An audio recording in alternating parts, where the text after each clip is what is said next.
Muchos años después, frente al pelotón de fusilamiento, el coronel Aureliano Buendía había de recordar aquella tarde remota en que su padre lo llevó a conocer el hielo. Hola, ¿qué tal? Soy Alex García López, director de 100 años de soledad. Sí, bueno, yo tengo la fortuna que vengo trabajando con Netflix ya hace muchísimos años, ¿no? Y conocí a Paco, a Francisco Ramos, cuando él tomó el cargo, digamos, de LATAM, ¿no? Hace, no sé, 6, 7, 8 años por ahí. Y nos conocimos y él me preguntó si estaba interesado en hacer historias, en contar historias de América Latina. Y así pasaron un poco los años y me mandaba algunas cositas y nada me llamó la atención hasta que un momento, justo durante la pandemia, él me llama y me dice, tengo un proyectito que creo que te va a gustar. 100 años de soledad. Entonces yo ahí, obviamente, conocí el libro como todo latinoamericano que lo leyó en su juventud. Después lo volví a leer cuando tenía como 25, 26 años, cuando ya vivía en Europa. Y obviamente fue un gran honor, pero era como, ok, tengo que volver a leerlo para ver cómo se hace eso. Entonces lo volví a leer primero en español y después en inglés, para ver cómo sonaba, cómo se traducía esta gran obra en otro idioma.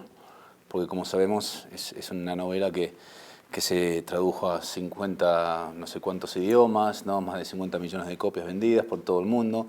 Entonces yo supe digamos que el objetivo era no solamente que sea un éxito en Colombia y en el continente de América Latina, sino también para el resto del mundo.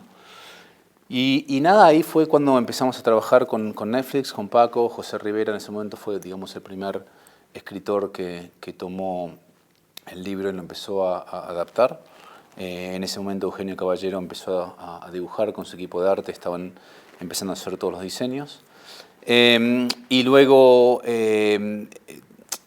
se puso en trabajar el equipo de guionistas colombianos, Natalia, Camila y Albatros, y con ellos trabajamos muy frecuentemente. Era un tema casi semanal donde sí, fue un proceso muy largo, muy difícil, porque obviamente es una novela compleja, es una novela muy densa, donde hay muy poco diálogo, ¿no?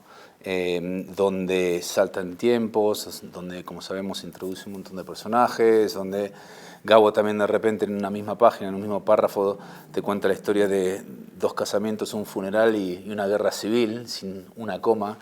Entonces fue un gran reto traducir o adaptar o editar. Mucho también fue un proceso de editar, que tener que dejar por detrás, desafortunadamente, porque no nos da el tiempo. Aunque son 16 capítulos, ¿no? Tenemos una ventaja enorme, una oportunidad enorme de contar esta historia a través de 16 horas, ¿no? Entonces fue un proceso largo, fue un proceso difícil, pero también hermoso. Y casi siempre es lo que pasa, digamos, en la estructura de televisión es así, el director principal, ¿no? de una serie es el que monta, por decirlo así, la serie, ¿no? El estilo, el tono, el lenguaje visual, por decirlo así. Y después se va trabajando, obviamente, con todos los departamentos por muchos meses para lograr esa visión. Y luego se trabaja, ¿no? En este caso Laura, la directora del segundo bloque, entra con ese idioma ya establecido, pero también va metiendo su estilo y su visión, porque también cada proyecto es diferente, ¿no? Hay proyectos donde la visión o el estilo es muy importante de capítulo a capítulo, y hay otros que tenés mucha más libertad. Por muchas razones. En el caso de 100 años, porque hay cambios temáticos, cambios de mucho tiempo, ¿no? En la primera parte de 8 capítulos pasan 50 años. Entonces, Cada capítulo tiene un tema, digamos, muy pronunciado, por ejemplo, como es la llegada de la política, la llegada de la religión, la llegada de la guerra, la llegada del capítulo del amor y la muerte. Entonces, cada capítulo tiene digamos, su estilo. Entonces, fue una colaboración, por decirlo así, donde yo empecé toda la serie, Laura entró, hizo los capítulos 4, 5 y 6, yo hice el 1, 2 y 3, ella hizo el 4, 5 y 6, y yo terminé la primera parte con el 7 y el 8.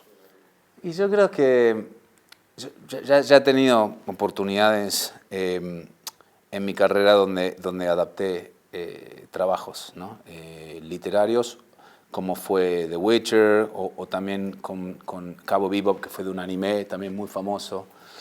Y yo creo que ahí, o sea, es importante encontrar un balance en ser muy respetuoso y fiel a la novela, al IP original, pero también ser muy fuerte y tener mucha confianza en sí mismo. O sea, yo al fin y al cabo voy a hacer lo que siento que mi corazón diga. Entonces, por bien o por mal, después el resto lo dirá, pero uno cuando hace este tipo de proyectos no está pensando mucho en lo que dirán los demás, porque si no te vuelves loco.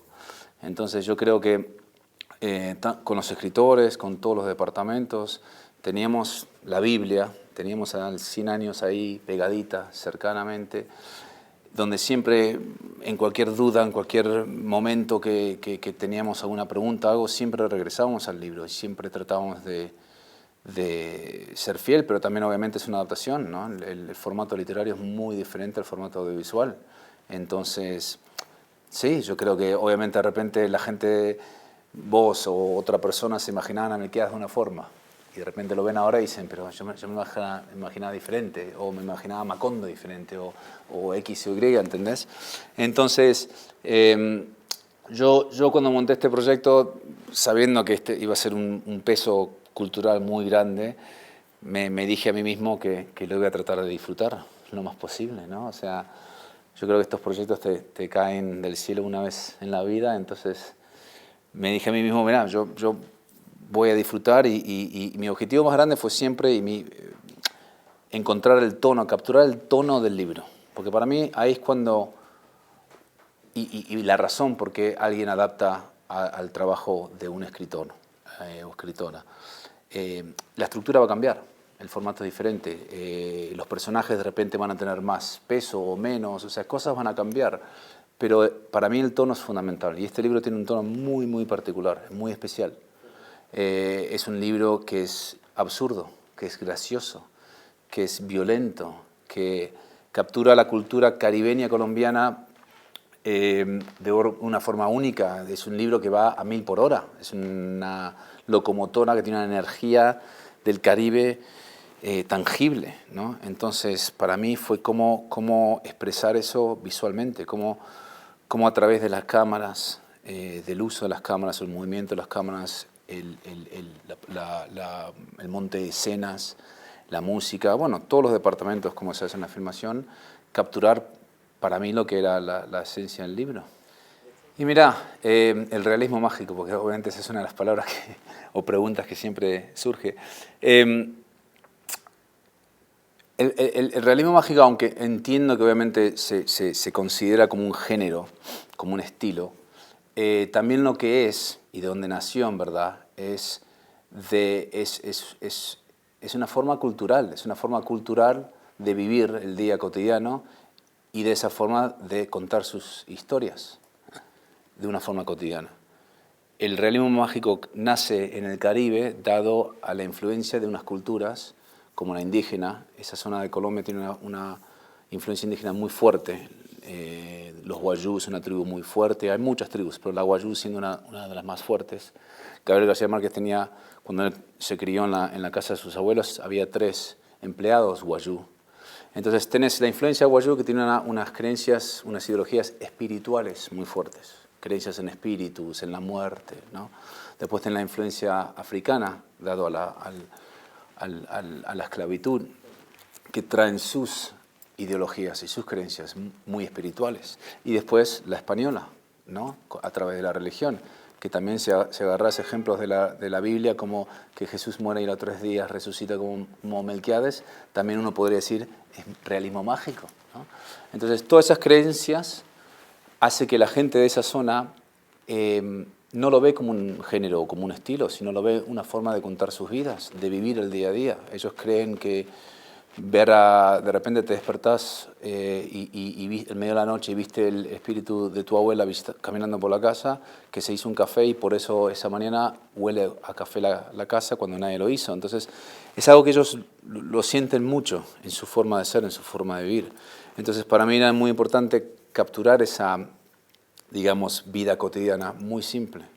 Cuando aparece Prudencio por primera vez, en el primer capítulo, ¿no? Después de que José Arcadio lo mata con la danza, muy fácilmente te podrías haber ido a los Harry Potter, ¿no? Te podrías haber ido a un fantasma que aparece con una aura, con las luces y el maquillaje. Te podrías haber ido al género de fantasía o de horror, de terror, muy fácilmente.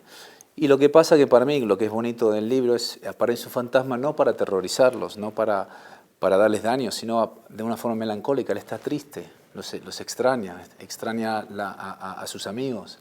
Entonces aparece Prudencio sangrando del cuello con una mirada triste, ¿no? Entonces, y así lo filmamos de una forma muy, muy sutil, ¿no? Y así fue toda la ejecución visual del realismo mágico, por decirlo así, fue de una forma muy, muy sutil, todo enfrente de la cámara. Quería hacer muchas de las cosas enfrente de la cámara, no quería usar muchos efectos visuales, mucho VFX. Quería que todo se siente muy, muy como también cinema de los 70, 80, por decirlo así. Y fue una experiencia increíble. No sé los detalles del contrato entre la familia García Márquez y Netflix, le tendré que preguntar a ellos, pero sí sé que 2 puntos muy, muy importantes para la familia García Márquez era que se filmara en Colombia y que sea en español. Y así fue. O sea, se filmó todo en Colombia, la mayoría, el 99% del equipo es colombiano. Hubo algunos extranjeros como yo y Bárbara y Eugenio, algunos pocos extranjeros, pero la mayoría del talento, todo el casting es colombiano, menos Melquiades. Y se filmó todo en Colombia. O sea, al principio, dado a la historia que empieza en La Guajira, que es el noreste del país, ¿no? Un desierto, por decirlo así. Empezamos a filmarlo ahí, en la ranchería, y luego cuando comienza el éxodo de 2 años y medio por toda esa zona, también fuimos a las locaciones, fuimos a la Sierra Nevada, a la jungla, a los ríos, a los páramos, a la Sierra Nevada, etc. Y después eventualmente fundan Macondo a la orilla del río. Y ahí sí es cuando ya nos fuimos a Ibagué a construir nuestro mini estudio, por decirlo así. Y nada, fue increíble porque obviamente este libro es importantísimo para la cultura colombiana, ¿no? Y más allá de eso también, porque no solamente Gabo es uno de sus hijos, digamos, más queridos en Colombia, sino también creo que lo que significa esto para el país, en el sentido de que tienen muchas ganas de mostrarles al mundo que Colombia es un país más allá del narcotraficante, más allá de la corrupción, de la violencia, de la prostitución, del inmigrante, ¿no? Esas típicas historias que venimos viendo hace ya 20, 25, 30 años. Entonces creo que para todo el equipo era una oportunidad muy, muy bella, muy, muy fuerte de mostrarles al mundo de que son una cultura hermosa, apasionante, compleja. Sí, obviamente tienen una historia violenta, pero ¿qué país no la tiene, ¿no? Entonces, y para mí en eso también fue una oportunidad muy, muy bonita de hacer justo eso. Mi primer proyecto latinoamericano, por decirlo así, es la oportunidad de mostrarles al mundo de que somos más allá de la violencia y de lo oscuro. Todos fueron muy difíciles, porque también Gabo los describe de una forma. Todos tienen descripciones físicas muy particulares, ¿no? Por ejemplo, sabemos que José Arcadio y Úrsula son más criollos, ¿no? Al estilo que fue Gabo, porque tienen un poquito más de la sangre española, por decirlo así. Sabemos que, por ejemplo, cuando viene Rebeca, ¿no? con sus huesitos de sus padres, ella es una niña wayuu de esa zona. Entonces, y así hay muchos. José Arcadio, el hijo que se va con los gitanos y regresa, y es un man enorme, fuerte, súper tatuado. Teníamos que encontrar ese tipo de físico. Cuando Remedios también viene con los moscotes, que se supone que es una niña angélica, etérea, ¿no? Entonces, cada personaje tiene una descripción en el libro, o en Melquiades lo mismo, ¿no? Muy particular. Entonces, no era solamente tratar de encontrar talento local, sino que tengan esas calidades. Entonces fue muy difícil, ¿no? Y por eso es una mezcla había algunos actores que tenían cero experiencia y había otros actores que tenían más experiencia en el medio cine independiente o teatro, y también obviamente había unos que ya tienen una carrera muy prestigiosa, muy querida en Colombia. Entonces fue una mezcla de mucha gente, de muchos actores y actrices, donde entre ellos se ayudaron mucho. Eso fue muy lindo. Y lo que pasa también en la costa caribeña colombiana, obviamente hablan de una forma, como lo es aquí, como es en cualquier país. Cada región tiene su forma de hablar, su forma de expresarse. Y yo creo que, no sé el número exactamente, pero yo creo que es un tercio del casting era caribeño, y el otro tercio era un poco de Bogotá, de Medellín, de Cali. Y los caribeños los ayudaban a los otros todo el tiempo, porque el caribeño tiene una fama, y es evidente, son muy chistosos, son muy fiestongos, son muy divertidos, ¿no? Tienen una forma de hablar muy particular. Entonces ellos están haciendo coaching, por decirlo así, constantemente, ¿no?